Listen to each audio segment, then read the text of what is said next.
ಈಗ ಮತ್ತೊಂದು breaking update ಸಿಗ್ತಾ ಇದೆ. ಇರಾನ್ ಮೇಲೆ ಇಸ್ರೇಲ್ ಅಮೆರಿಕ ಜಂಟಿ ದಾಳಿಯ ಪ್ರಕರಣಕ್ಕೆ ಸಂಬಂಧಪಟ್ಟಂತೆ ಖಮೇನಿ ಮಗಳು ಮತ್ತು ಮೊಮ್ಮಗಳ ದುರ್ಮರಣ ಆಗಿದೆ ಅನ್ನುವ ಮಾಹಿತಿ ಲಭ್ಯ ಆಗಿದೆ. ಖಮೇನಿ ನಿವಾಸದ ಮೇಲೆ ನಡೆದಿದ್ದ ಕ್ಷಿಪಣಿಯ ದಾಳಿಯಿಂದಾಗಿ ಖಮೇನಿ ಹತ್ಯೆಯಾಗಿತ್ತು ಅಂತ ಟ್ರಂಪ್ ಪೋಸ್ಟ್ ಮಾಡಿದ್ರು.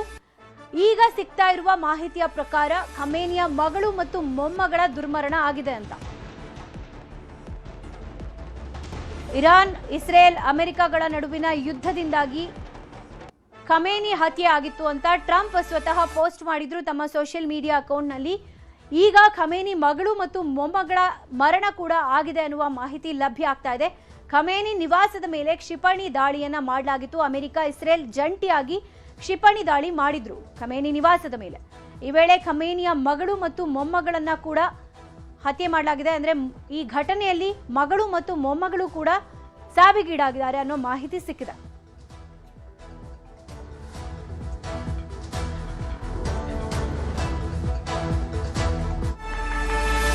ಅಮೆರಿಕ, ಇಸ್ರೇಲ್ ದಾಳಿಯಲ್ಲಿ ಇರಾನ್ ರಕ್ಷಣಾ ಸಚಿವನ ಹತ್ಯೆಯಾಗಿದೆ.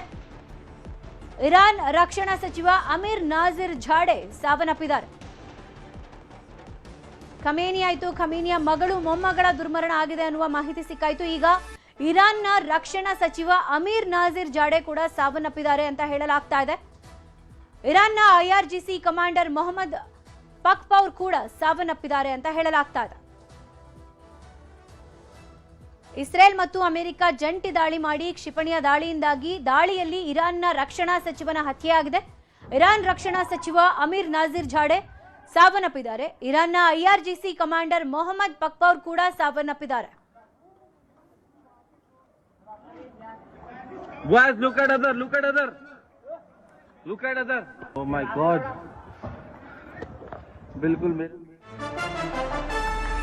ಇರಾನ್ ಮುಖ್ಯಸ್ಥ ಖಮೇನಿ ರಕ್ಷಣಾ ಸಚಿವರ ಹತ್ಯೆ ಇರಾನ್ನಲ್ಲಿ ಆಗಿರುವಂಥದ್ದು. ಇರಾನ್ನಲ್ಲಿ ಸಂಭ್ರಮಿಸ್ತಾ ಇದ್ದಾರೆ ನಾಗರಿಕರು.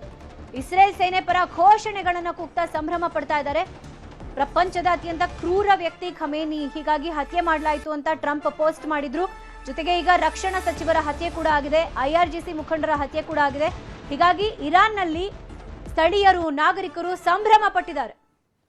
ಇಸ್ರೇಲ್ ಸೇನೆ ಪರ ಘೋಷಣೆಗಳನ್ನ ಕೂಗ್ತಾ ಸೆಲೆಬ್ರೇಟ್ ಮಾಡಿದ್ದಾರೆ.